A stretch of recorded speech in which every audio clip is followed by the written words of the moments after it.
Look at this, Tannah. We're together in the same We're space. together. This isn't AI. No, This we're is not AI. actually in the same room. We're actually in the same room. We're going to hope that this works.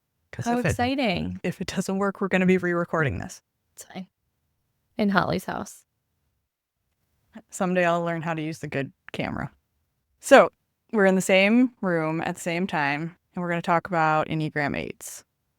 And I'm going to ask you, how's it going first? You always ask me first. How's it going today? How's it going? Well, it's Friday. Today we're recording on a Friday, so it's good. It's good. So it's good because it's Friday. It's good. It's good. It's been a long week. I almost wore that sweatshirt again, but I wore it yesterday, and then that would have been really embarrassing. Both of us in the same spot. Sweatshirt. Same sweatshirt. Twinning. Wore it because you wore it yesterday. Oh, wait. I love that. I love that. Okay, so we do have to give our spiel about Enneagram Adventure as the podcast. So Enneagram Adventure is Tannah and I's podcast that we started to talk about the Enneagram. Tannah and I are both IEQ 9 certified coaches with that assessment and tool for coaching and development.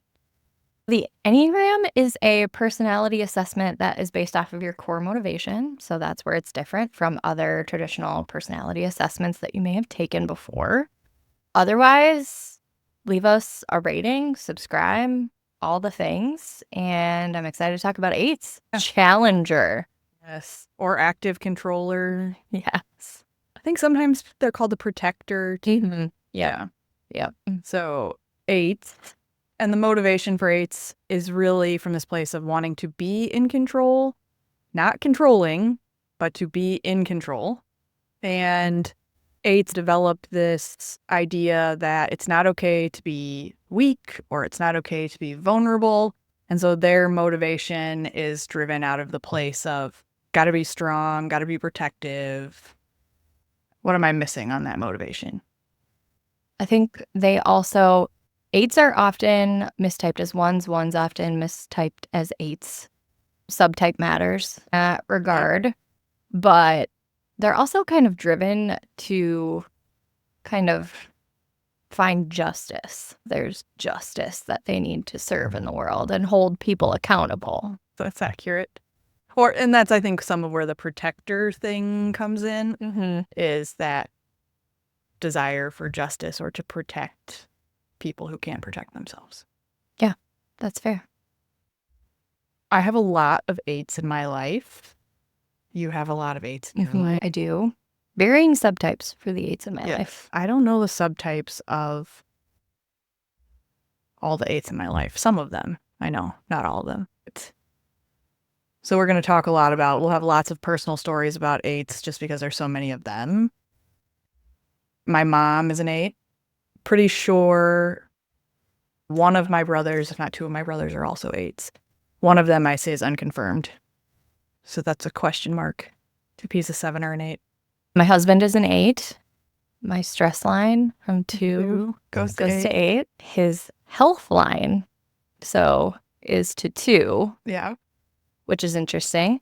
My husband is also a social 8, which is the counter type to an 8. So how that looks for him as an 8, he is, I think I've mentioned on here, he's a first responder, so that tracks for profession as far as protector, right? Yeah. But he kind of has this way of moving about the world that it is unjust, and that he has a role to play in bringing out the best in people, and whether that be forcibly or by choice. He is classic for holding the people in his life accountable. So he'll challenge me a lot, which I appreciate to a certain extent. So it can show up in some really intense ways that make me super uncomfortable if I'm watching him do it to someone else, where it could be his brother. He does it to his brother all the time. He is an older sibling, so he has a younger brother. And he's often, what are you doing? Why are you doing that? Where you should be here. You should be doing this right now. When his younger brother is very much a capable, responsible adult that doesn't need to be course corrected. but he feels like he needs to like impart his opinion. And it comes from, which is wild and a little bit hard to see with eights sometimes, comes from a place of caring, like caring so much about that person. Yeah. They just have a really shitty way of showing it sometimes. Well, they don't mean to. So aside from my mom and my brothers, I have a couple of close friends who are eights. One male, one female. And I think it does show up a little different gender-wise, too. Really, that's such a good call. And I think before we dive into some of those differences related to gender, and we're going to talk about subtype differences, too, but I do want to call out that female eights are widely discussed to be the most misunderstood number on the Enneagram. Because the strengths of eights, this decisive, like go-getter, ambitious, maybe outspoken. Can be really charismatic. Yeah, charismatic, unafraid, Yeah. direct. Did I already say that? I might have already said that. All of those things are celebrated in men, but are often misunderstood in women. It can make female eights struggle to be understood. Or struggle to not be seen as, for lack of a better word, bitchy. There's a Taylor Swift song in there somewhere. Yeah. What was it? If I was a man. Yeah, if I was a man. Yes, if I was. Accurate. I admire that, though, about eights, especially female eights. And, like, the voice that they bring and the directness and, like, the drive to continuously progress and move forward is so easy for them. I have to work myself up to that a lot. They do it it comes very naturally to them in a way that other numbers, particularly withdrawing numbers, and I think compliant numbers too a little bit, just think about things differently. Withdrawing numbers, to be outspoken, to be that brave, to be that brassy, can just be so uncomfortable. Because they're constantly overthinking. And I think for compliant numbers, it comes from the place of people-pleasing. What if I say that and then this person doesn't like it? And in the action-oriented numbers, the assertive numbers, which are 7, 8, and 3, that is more natural for them, but especially for the 8. I think the work for an 8 is vulnerability. Yes. An emotion. And this is also like to that female card, because females are supposedly, they're typed, right? They're stereotyped as nurturing, as warm, as kind, as helpful. All of those things are the work for an 8, like to be a little bit warmer and carry some emotion and have a little bit more feeling on their sleeve. The other thing that I would call out for 8s is that anger is a feeling. Yes. Anger is a feeling. Yes. So you can't really say you're like not good at feelings, but 8s are generally like relatively angry about things. So anger is a feeling. And I would say that's the anger is what drives the justice and the directness and all of that, sort of the strength. And we talked about it in terms of the other numbers so far a little bit. We haven't done a deep dive on it, but 8s, 9s, and 1s, the feeling they're solving for is anger. And 9s and 1s have lots of feelings about that, but we'll get into that more, especially when we talk about 9s. But 8s, it's external. They have no trouble showing it, sharing it with other people. You know when the 8 is angry. Yes. And they're okay with it. They don't care. I think sometimes what's hard for other numbers with 8s is that when they are so direct, when they are so pointed with their feedback, or maybe a little bit brashy, other numbers can take offense or take it personally, what's being said to them. And to the 8, they're just like, oh, no, we're just talking. We're just having a conversation. What do you mean you're upset? I had no idea. They want that energy matched, though. Yes. They're like, I'm going to be super direct with you and give you feedback. They want that same energy in return. Yes, they do. That's why conflict is so comfortable.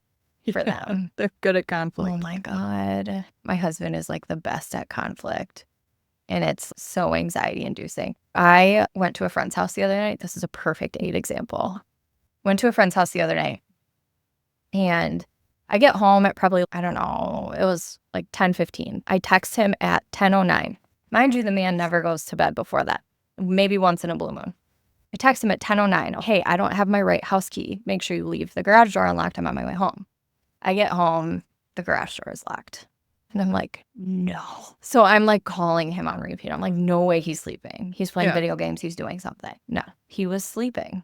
And I had to call my friend back and be like, I don't know what I'm going to do. I might have to stay at your house. I don't know. Finally, I'm just calling him on repeat. He finally wakes up. Yeah. And he comes downstairs, unlocks the door, goes right back to sleep. And then the next morning, I'm like, he's pissed. He's mad because this is not the first time that this has happened. Admittedly, not the first time. I did used to have a key in the garage, and I don't know where I put it. It's gone. It's gone. So not the first time that this has happened. And I'm like, he's going to be so annoyed with me the next day. So I call him after I get the kids dropped off on the way to work. And I'm like, hey, how are you? He's like, fine. Why? And I'm like, you seem upset. He's like, who, me? No. Like so passive aggressive, being so sarcastic. I'm like, okay, like just get it over with. Right. And he's like, to hold me accountable. When are we going to start bringing our house key out? Like he is like kiss. Like if he wasn't on the phone, he'd be like doing this right now. This is insane, Tannah. This is insane. How many times are we going to make this mistake and keep doing it? Do you know the definition of insanity? And I'm like, oh my God. All right. Okay, are we done now? Sorry, so sorry. And he's like, yeah, I mean, I'm not dwelling on it. Me and my passive aggressive tuness. I'm like, oh, really? Are we not dwelling? Seems like we're dwelling. So 8. Holding me accountable and being really angry. It reminds me. Also, I do need to be better. I just need a house key. Right. I mean, I don't know. it's silly. You just get a door code. I know. Live in the 21st century and get one of the fingerprint ones that everybody else has. Oh, I don't know about the fingerprint one, but we do have the door code one because, where you just. I don't know why it's hard. It's hard. It's fine. I like use my spare car key. I don't know. Whatever. Feedback taken. Got it. You reminded me, I have some close friends of mine, married couple. He's an 8, she's a 2. So very similar. But one of the things they talk about is that it can be very hard when they get into conflict, and he's his normal 8 self in the conflict, and she leaves her 2 body and becomes an 8. Oh, the soul leaves. Yes. Yep. It happens. And how when they're both 8s, it's not good in the house. That's where conflict gets really messy. And for him, it's a little more normal because that's sort of how he operates. But for her, it can become a tailspin because sometimes what she needs for him to do is be on his growth line to 2 to support her in whatever her anger is. So there can be some interesting conflict conversations there. Or the other thing she'll sometimes say is that he'll move on his stress line to 5 and withdraw and do the I'm going to take my ball and go home thing. And that how that then it can exacerbate their arguments. So we'll have to do a whole 2-8 line marriages, just like we've talked about before, podcast, because that is a very interesting dynamic in those sorts of situations where you're married on a line like that. And listen, when I've grown a little bit in this regard, but I've had to get to a place where, because normally a conflict like that for us in her 2ness, it could be because she's held on to so much resentment and not talked about it for so long that then it turns into something that was never even supposed to be that big, but now it's that big. Right. But yeah, I can see how that's a trigger. But some of the things with 8s, so yes, they're super direct, not really in their feelings. One of my close friends, female 8, that's one of the things she works on and she actually works with Brandon. So we'll just shout out Brandon again because every single podcast we did, shout out Brandon. But she also works with him. And one of the things that she works with him on is finding a way into her feelings, finding a way into reading a room, because she will admittedly say things like, I don't pick up on feelings. I don't read the room, which isn't entirely true. Every single person, you have the ability to do that. It's just that you kind of trained it out of yourself, and eights especially. And that can feel vulnerable and scary. And so they've put up walls around that. So she talks about, but that's one of the biggest areas for her, is how does she soften her way of being a little bit so that she can let other people in. I've heard you talk about eights like marshmallows wrapped in barbed wire. Yes. Yep. That's the metaphor. Metaphor? I think it's a metaphor. Adjective. Might be an analogy. I think it's an analogy. An analogy. Yeah, that sounds right. That, yeah, eights are marshmallows wrapped in barbed wire. It's so interesting because it's like you want to crack that surface on them so badly to be like, you're not that gritty on the outside. I know you have feelings and you care so much. Yeah. Like, where is that? I have found my husband as an 8 can really turn that on for my kids. I would say that he's more self-aware about emotion with our kids. Now he like goes into one room where they're and he's like, what's the matter? What happened? And then he comes in the room with me and he's like, what's up? And I'm like, yes, can I get a hug? I was like, no, but I love you. God, that's so annoying. Well, you can, maybe one day you can lament with Aaron about how the 5 doesn't like hugs either. Oh my God. But physical touch isn't even my love language. It's just, I know it's in there in him. I know he wants to. I want to know about it. I think the other thing about 8s that I find really interesting, and again, subtype plug, we'll do subtypes, but so with my husband's subtype being social, he does know how to read a room, but he uses that charisma of an 8 to understand like what the room needs from him collectively, instead of how do I protect myself in the room, as an example. Yeah. It is a form of protection, I would say. Right. But it comes out in like level of charisma or what's needed from an accountability perspective. What does this group need from me? Accountability. I shouldn't laugh like that. Accountability is a theme. Accountability. No, it's real. That's real. And you have to laugh. Otherwise, you're like, are you well? Are you well? Because every number has their thing. And it goes back to the idea of anything in excess is a weakness. Anything that you lean on too much becomes a weakness. So that's what it is like this lean into that, into the fact where it's like, actually, we need some growth work in that, or we need some self-awareness or something like that. Yeah. But just to do a quick overview of the 8 subtypes, you've just described social subtype pretty perfectly, right? It's they think about themselves in the context of a group of people, and how to read the room, how to protect the room. I shouldn't say room, the community that they're a part of, the family they're a part of, the team they're a part of, right? There's going to be a protection sort of thing. Or it could be, how do we challenge them? How do I make them better, or through challenging them, things like that. The self-preservation 8 is going to have more of a protect themselves first, drive really hard, kind of for their own agenda to make sure they're taken care of and protected. And then the 1-to-1 8, just like we talked about how social 3s are the 3est 3s, or self-preservation 5s are the 5est 5s, 1-to-1 8s are the 8est 8s. Meaning the 1-to-1 intensity drives the intensity more. It will definitely show up for them. They're even more charismatic. They're even more outspoken. They're even less. If 8s had any reservation, 1-to-1 8s, that's gone. They just lay it all out there. They're not afraid. And they show up in this very big, bold way. You and I know an 8 that fills an entire room. He walks in the room, he fills it. Every bit of his energy. He's very charismatic, can be very endearing, but takes up all the space with his intensity.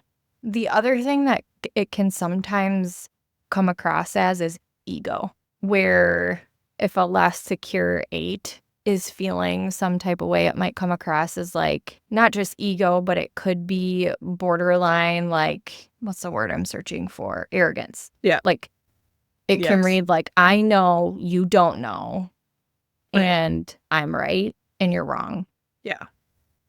So that's another thing for some female 8s that I know, that they get a little bit triggered when especially when you're trying to have an engagement with them where they might feel a little bit more insecure because maybe feelings are involved. Right. And then they get very like down to the tactics. Like, Yeah. okay, what's the goal of this? How are we going to get better because of this? Yeah. When it's like, just take a time out. We're fine. It'll be Just fine. let the emotion be there. Yeah. God forbid somebody cry. The only number that's maybe less okay with crying than an 8 is a 3.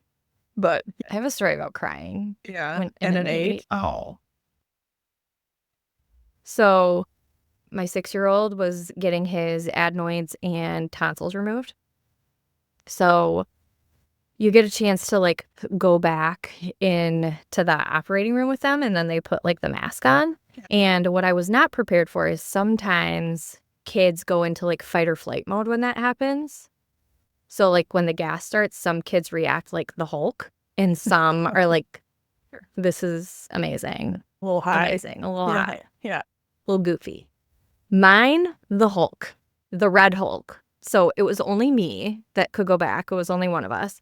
So they like hold him down, and it's like this horrific moment because you're like, he's going under in surgery. I'm watching him like struggle, and he's so scared. And I had like such a big feeling about that. I was so emotional, like bawling, sobbing, like can't breathe. I'm like doing the whole thing. Oh. And I get back to the room that he was in before, and my husband is sitting in there, and I am bawling, and all I can get out is that was awful. That was awful. And he's like, okay, well, I'm gonna go get a snack. I'll be right back. And I'm like, what what just happened? Can I get a hug? Like So he like gets back to the room. I like get my bearings about me, and they're like giving me updates. This whole endeavor lasts like maybe a half hour, right? Like it's a very regular procedure that happens. He's like finishing his snack, and I'm like, just so you know, that was one of those moments where like I just needed you to like be with me and the fear and the sadness that I had, and like just tell me it's gonna be okay. He's like, oh, yeah, my bad. I was gonna say I did. I went to get a snack. That's No. the signal. No, Yeah. no. He was horrified. He's like, what? Like, I'm like, listen, it's not like he's getting his nails clipped. Like he's going under. It's a big deal. And he's like, this is not a big deal. Until it is. Until it is.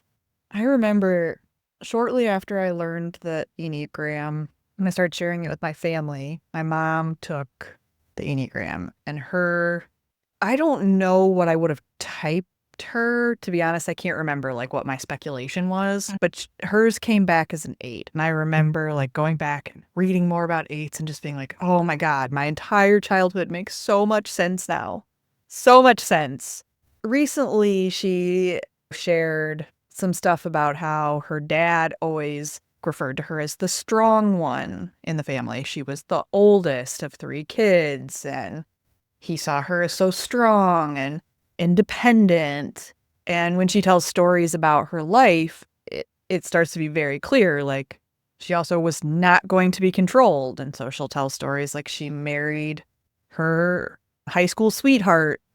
They're not still together today, so it's not that kind of story. But she married her high school sweetheart because her mom didn't want her to, right? Rebellion. Yes, like it was all about like, I want to get out of the house and like have my freedom and that kind of thing. Yeah. Does it sometimes resonate in like a plan? Because my husband like had a timeline for his life like built out. Like it's kind of one energy, but it's probably 6, and I see it thinks like a 6. yes, he is a thinks It's like a 6 energy. because he was like, I'm gonna be married by this time. I'm gonna start having kids at this time, and I'm gonna be done having kids by the time I'm 30. We were done having kids by the time he was 30. Control freak. And here's me over here, like in my 40s and still like, I am too young to have children. That is not a thing. Well, listen, like I shouldn't be like, I'm trusted to keep tiny humans alive. Like that's wild. That's wild. I can't even remember a house key. Let's go back to that. Let's go back to that. Thinks like a 6 doesn't need a house key. That's interesting. I do think the planning, eights can definitely be like really good planners, but I think the sort of sticking to a timeline, I don't know if I would describe that as eight energy or if it's the things like a six energy in terms of having your life planned out. He also thinks that like he knows what's best for everyone else in that regard. So he's like classic for why aren't they doing this at this point? Why are they doing that at that point? And I'm like, that's just an opportunity. I would say that's an opportunity for like individual personal development. Maybe I should coach your husband. oh, you should say less. Say less. What's your rate? Actually, he needs to sign up to work with Brandon. I'm a big fan. Oh yeah, he Big does. fan. He does. He does. He does. But what I would say is like in that like when someone else should do something that you think they should do, that is some form of projection about either because I did it, therefore it's the best, or I wish I would have. Oh, that's how it comes across with my husband. It's like, that's how I did it, therefore that's the right thing. Yes, it's an acknowledgement of that projection. I have a really good friend who's an 8 and be like remiss if I didn't talk about when she has like a really big feeling, and I've kind of like become her person for that a little bit. I've also found with the other 8s in my life that they find like a safe spot and then they kind of let some of that other stuff out that they wouldn't normally let out. You seem to collect 8s like that. I do collect 8s like that. So it's because I'm nurturing their marshmallow. Yeah. I'm like, you're okay. You're the opposite of them. Yeah. But she will like apologize profusely. Oh my God, I can't believe I'm crying right now. I'm so sorry I'm crying right now. I'm like, I literally could care less that you're crying right now. It's okay. I'm here to help you through it. And the work for you is to stop apologizing for crying. She's like, oh, and this happened recently. And then she like totally ignores me for like days after. So I confronted her about it. I was like, do you know what happens after you call me and you have a full melty? You avoid me for like 2 to 3 days. And she's like, no. I'm like, yeah, you do. She's like, oh my God. She's like, I don't do it intentionally. I'm like, no, you're disassociating. You're going to 5 and you are dissociating. Withdrawing from the situation. We are pulling away. I was a burden and that person is judging me for it. She was shocked. Yeah. She was shocked. And I'm like, just think about it. I am not upset, but I am here talking to you about it because I'm like, you shouldn't be ashamed of the feeling that you had. So like, stop. That's interesting. At least she's found a place to let it out. Yeah. Yeah. Yeah. That's a plus side. That's the good side. That's the good side. But I would recommend for an 8, like maybe that's the dip the toe in. Like you have a person that feels like super non-judgmental for you, that feels super safe, that you trust. That's another thing we have to talk about. It says loyalty. Holy both. Loyalty and trust is a big, big deal to them. It's a big deal. And when we talk about how the 8 was formed in childhood, or we talk about how any of the numbers were formed in childhood, one of the things for 8s, like, yes, they need to be strong. They could have been in a household where crying or having a feeling was diminished in some way. So they built up this sort of shell of I have to be strong, But it could also be that they early on felt some sort of betrayal and that there was a wound for them that they interpreted as betrayal that drove the 8ness. And that's where sort of this fear of trusting comes in. I'm going to build all this up so that no one betrays me again. Yeah, that definitely makes sense. Once you betray the 8s in my life, it's like there's really not much coming back from that for them. No. It's like even silly white lies, they will be like, what was the point of that? I can't trust you because of something silly that you lied to me about.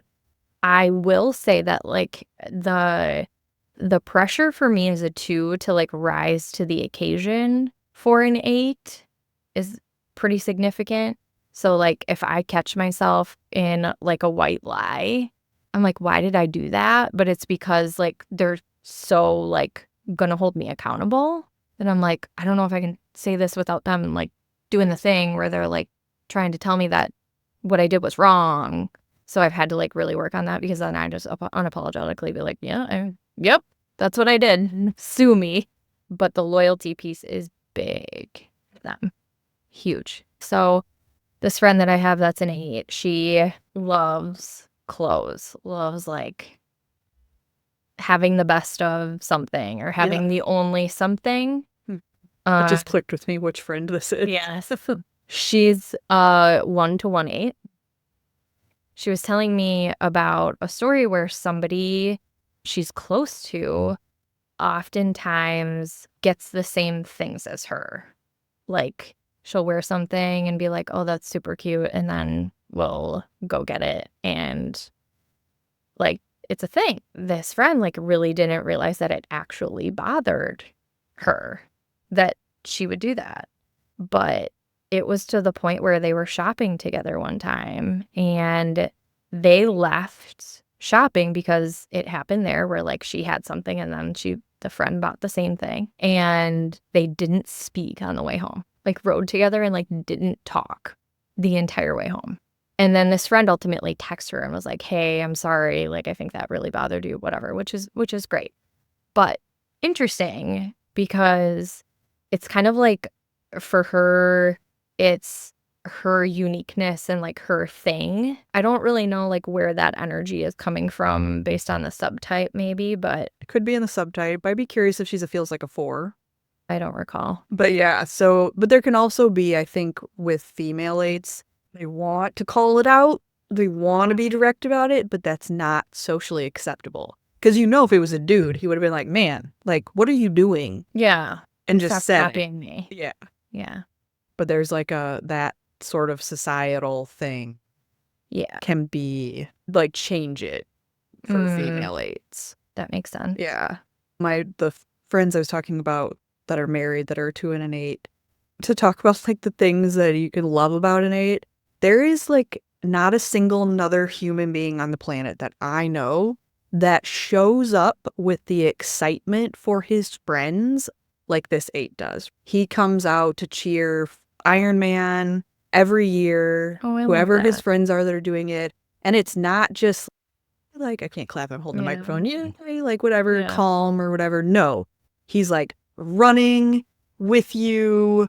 He's renting a scooter and like chasing you around the run course, screaming the whole time, cheering, taking picture, getting video, sitting on the side of the hill for hours and hours, like doing the thing. And he shows up in such a big, big way. I love that. Yeah. That's amazing. So I think that's something I know a lot of 8s in their sort of wanting of, because everything they do, they want back. So to your point about loyalty, right? It's his way of showing this like loyalty to whoever his friends are to show up with them like that. Oh, like match my energy. Like I'm jacked for you. That's kind of what they're kind of projecting, that what they want. Yeah. Like I want the same excitement from you about things that I have going on, which sometimes for a 5 can be really hard. And it's hard for me to match that level, but I'm so appreciative of it. Well, and I think maybe some of that work for them is seeing that other people express it differently, right? Right. Same thing. It's just like maybe not as loud or as like, I mean, when you finish your Iron Man, I was like, oh my God, I'm so excited for you. And she looks at me and she's like, do you want to hug me about it? I'm like, yeah, maybe. I want to hug you about it. Hug about it. It was one of my favorite reactions from you ever. Like you literally just finished an Iron Man and you're like, yeah, my body hurts. No big. Yeah. I hugged a few people at the end of Iron Man. You don't make it through things like that by yourself, even though it's an individual sport. I would say for 8s who are receiving feedback. Oh, yeah. And giving feedback to an 8. I have found that being direct with examples is most helpful for the 8s in my life if I have to give them feedback.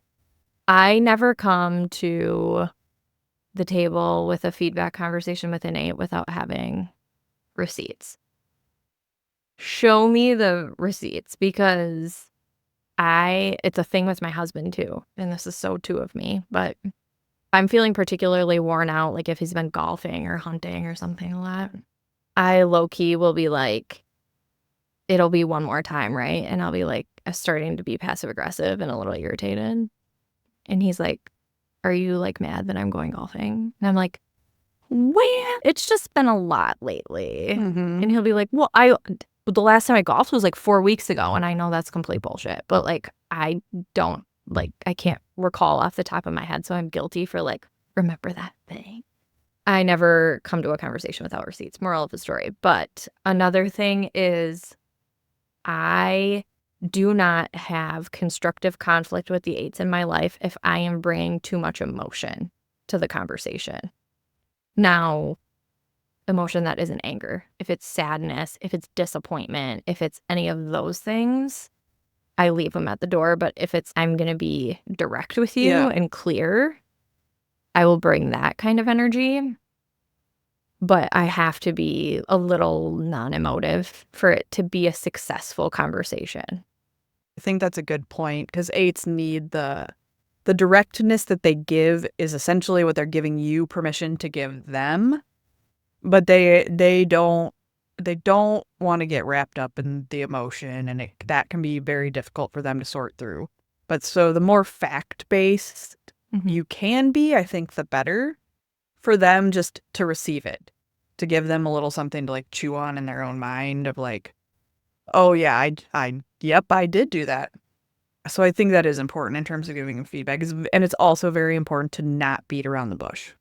Get to it quickly. I've heard that from some 8s, right? Like, don't, no feedback sandwich for 8s. Not interested. Like, let's just get to the point, talk about it, move on. What is their orientation to time? 8s orientation to time is the future. They are also action-oriented, future thinkers. Let's move, let's go. Yeah. What's next? Harder for them to sit in the present.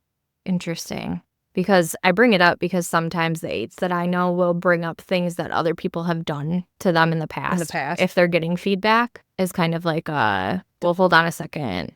You did X, Y, or Z. But I think that comes from the just unjust thing, where it's like, well, that's not justified because you did the same thing that reads the same way, that's something you're trying to hold me accountable for. Right. And it's the don't control me. So don't control me. It is the justice piece if it really is unfair.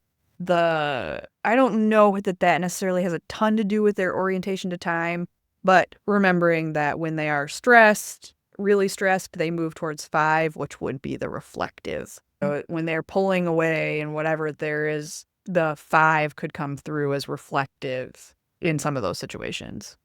Makes sense. It makes sense. I think for me, because 5s moved to 8 on the growth line, and we'll talk more about this when we talk about the growth line, but for me, that 8 energy shows up as a certain level of confidence or the ability to take up space that normally I would maybe give to someone else. So that's for a 5 on the 8 growth line. But just like when we talked about, the energy from the 8 that we know that fills the whole space, like that's very kind of normal for an 8. They're also within the group of numbers that if they're part of a group that's organizing something, or maybe it's at work, they're having a meeting, if they walk into the room and nobody is getting anything done, they are there to get shit done. And so they will take over. It might not be their project. It might not be their group to organize, but if nobody's doing anything, they're going to do it. Oh my God, that's like the laundry at my house. Remember? He does that at home where it's like, if I am having a seat and there's something to be done, he's like, I'll do it. I'll do it. Like, I think that's what happens in his head. Yeah. And then he does the thing and he does it really loud. And I'm like, and I need to get up. See? I don't know. Sometimes I'm like, oh, you just have that. You just go ahead and have that energy for yourself there. That's probably the growth for me. Is like, stop caring so much. Like, if he really wants it done that bad, he can do it. Yeah.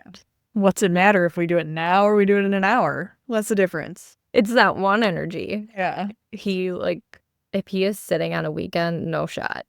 No shot.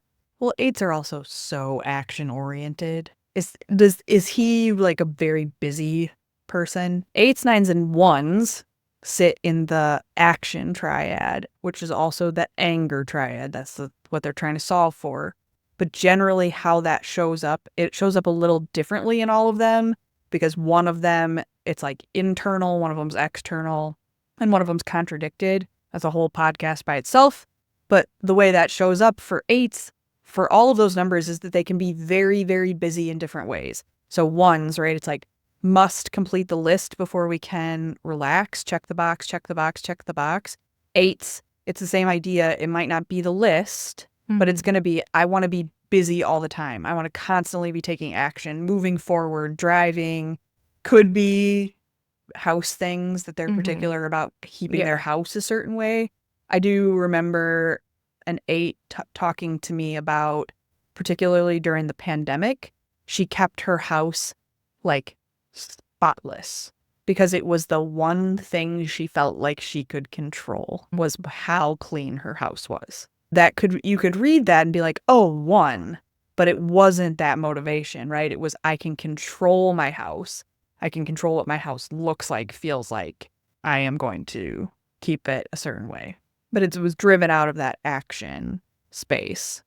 Whereas for ones, it could show up like, I want it to be perfect for the sake of perfection. I want it to be clean for the sake of cleanliness. And then for nines, just to touch on the busyness, nines tend to be, my husband being a nine, we'll talk more about that next week, tend to be very busy people, but there's no priority to the busyness. It just is sort of busy all the time for the sake of busy, not necessarily super able to identify like, this is the most important thing. Everything feels equally important to them. Got it. Well, the action side of eight definitely makes sense from the busyness perspective. And I can give another example of that where I think some of the work for an eight might be like, what does it feel like to just relax and just be content? One of those examples, my husband hates going on a boat ride. Hates it. Hates it. I don't like boat rides either. Because you just sit and like, what's the goal? Hilarious. Like, yes. Okay, everybody's going to the lake. We're going on a boat ride. My husband's like, ugh. Does he like to go fishing? Well, yeah, it's like he's doing something then. Oh, okay. See, so to me, fishing's boring. It's too slow. Oh, like as long as he's doing something, he's fine. He's fine. Yeah.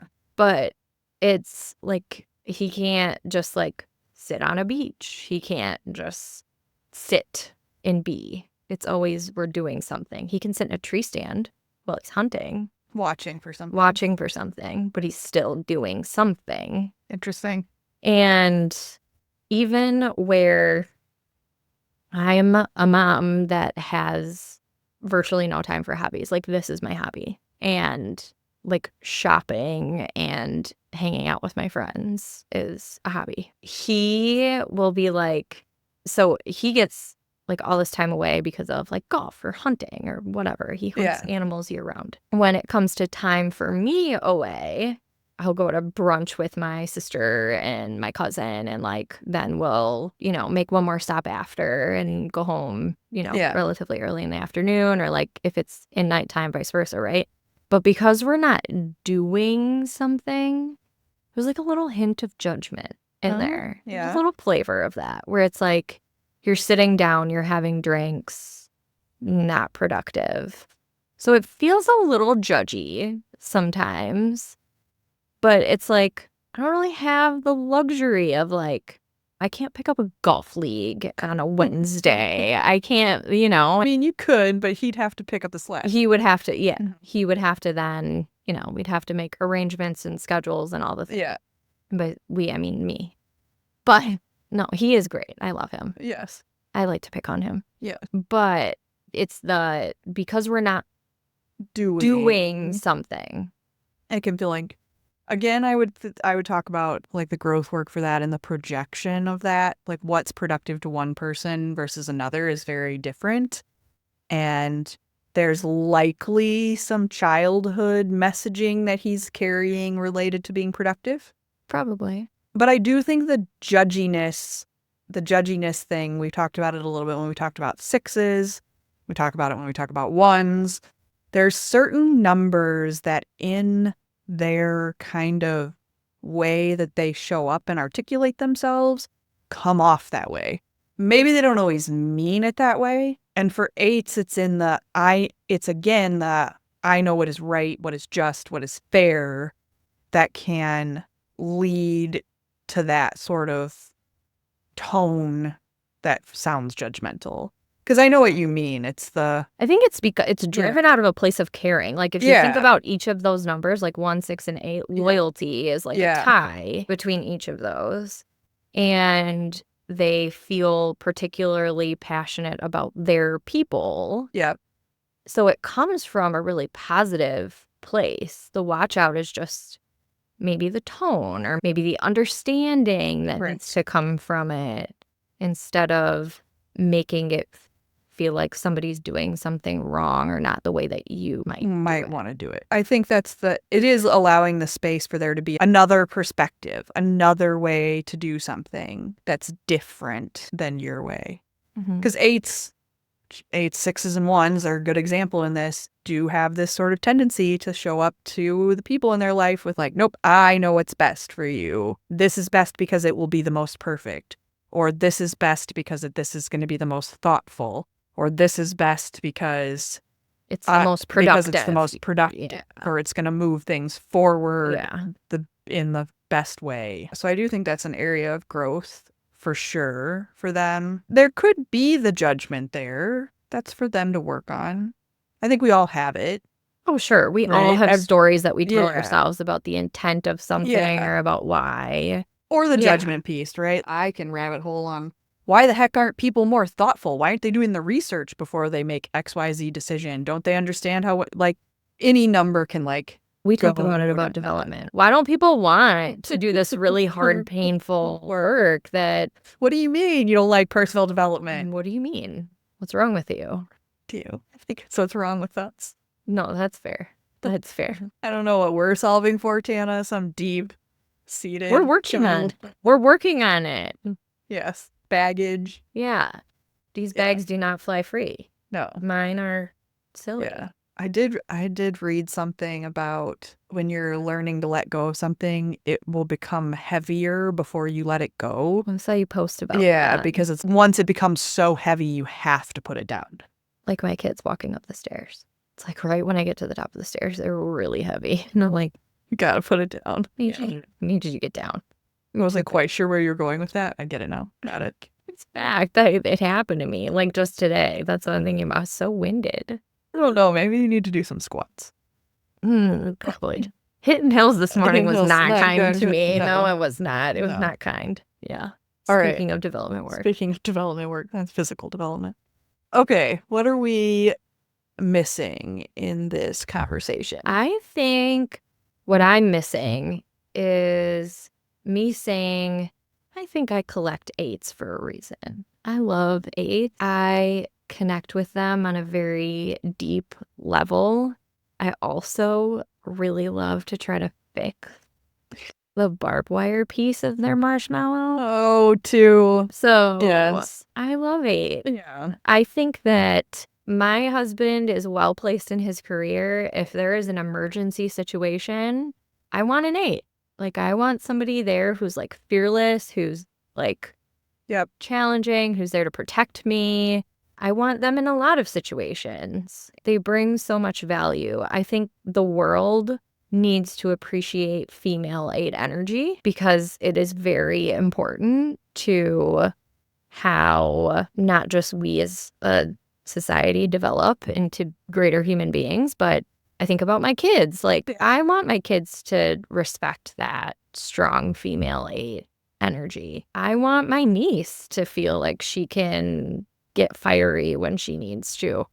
So I think that is something that I missed saying thus far, but 8s are very special to me. So yeah, I love them.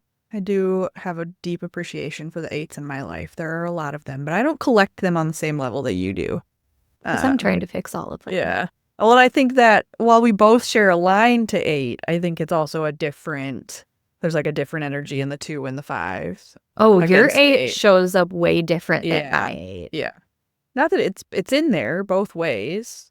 My 8 is straight anger. Like, I come in your office or like I come in like to your space and I'm like, what the actual? I'll just like lay it out there.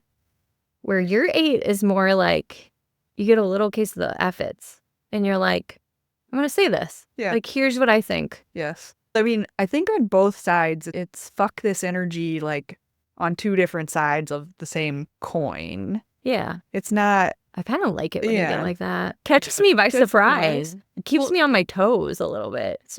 I don't know. I talked to Brandon about this because sometimes that energy, like people will be like, well, I really want to know what you think, or I really want you to show some passion. Like, actually, you don't. Actually, you don't. Because what happens is that it shuts down a room because people are so caught off guard by it because it's not normal for me that when I show up that way, they look at me like I have two heads. And then they say nothing and they just like go on. I'm like, okay, got it. I never miss an opportunity to appreciate when that comes out in you. I take that in. I'm like, this is, yep. We're here. We are here. I wouldn't be able to like quote what I said, but I was teaching a book summary class and somebody said something and I don't know. I came back with something and like the whole room just went dead silent. And I was like, okay, all right, got it. I want to know he's I can't remember now. I'm sure you were there, but I want to know he's dead. It will catch me like by surprise sometimes. I remember what we were talking about, the time that it did catch me off guard. But when you start the conversation with what the fuck, I'm like, oh no, we're on this journey. Here we are. Buckle up. It's going to be great. We're going to leave some space. Relieve some space. But I kind of love it. Yeah. It is a little bit different than my 8 energy though, which is interesting and important for recognition around like behavior and lines because it doesn't all show up the same, and not for really any of the 8s. All of the 8s that I know are different from the next. Yeah. Like I don't know an 8 where I'm like, oh my gosh, they're a carbon copy of this person. No, I think they all show up very differently, but all in the same motivation. Don't control me. I also think they can. I've heard some stories from 8s where things from childhood where they felt picked on, like drove some of their 8ness, where it was like, or caused them to put up walls in some ways. And we're going to like jump backwards. I should have said this earlier, but when we think about sometimes 8s can be interpreted to be bullies, especially when their kind of behaviors are so strong or whatever. But when you think about kids, most likely any kid that's a bully is actually not an 8. The 8 kid is the kid defending the kid getting bullied. The one that's not afraid to stand up to the bully. That's the 8 energy in the kid, not the actual bully. So lots of 8s will talk about those moments from childhood, right? Where maybe there was a kid getting picked on for something and they felt that was unjust and they needed to defend them. Should have said that earlier, but it's worth saying now because that is the part of the 8s that's something to love about them, right? Is this defending, standing with you, standing up for the little guy. That's so important to them. Well, that's interesting too because soul child theory. So we mentioned this on one other podcast, I think. But that theory is that you were actually meant to be your number that is on your growth line. So for me as a 2, I was meant to be a 4. And then something happened, like a traumatic event or a traumatic experience happened that jolted me into my number. Yeah. So for an 8, then that would mean they were meant to be a 2 and something happened to them. And the reason I say it's interesting you bring up is something I've been working with Brandon on is this like feeling of needing to defend and advocate for particularly my 6-year-old son. And he's kind of tying it back to experiences for me. He's like, do you remember a time where you maybe felt like you should have said something, but you didn't? The tie for me there is interesting, where it's like that 8 energy could have shown up and maybe I was still a 4 at that time when that happened. And I particularly believe in that theory, but that makes sense for my story. It makes sense in my story too. I don't know that not everybody can point to the thing in the same way.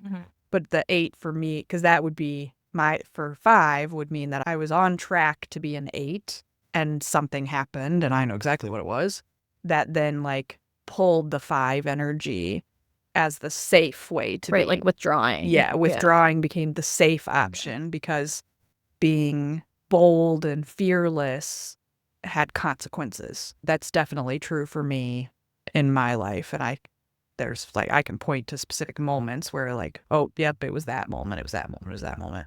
With a lot of reflection. That isn't something that I just immediately did. It was like really learning this where I was able to then be like, oh, okay. Yep, Yeah. got it. Makes Yeah. sense. It might not be easy for people to immediately recall that. So I would recommend, again, the deep work of trying to figure out where that comes from. Yeah. But yeah, to round out our eights, I love eights. They bring so much value to the world. And I think that they need a little bit more appreciation and a little more grace, Yeah. I would say. For sure. I agree. This has been great. We did this in person. Real life in person. It was fun. Yeah, it was fun. This is episode 9. So next week, when we record 9s, that'll be our 10th episode. We've made it to 10 episodes. And we have so much more to talk about. We're going to go way more than 10. But like we mentioned in the beginning, follow us on the socials, leave us comments, questions. You can email us at enneagramadventure@gmail.com. If you want to email a question, we want to hear from you guys. What do you want to hear us talk about? What questions do you still have? Do you want to be interviewed? Do you want to be the resident expert in your number that we talked to about how that shows up for you? Let us know. And what else? Anything else? No, this is great. This was good. I love this. Yeah. All right. So we'll talk to you guys next week. All right.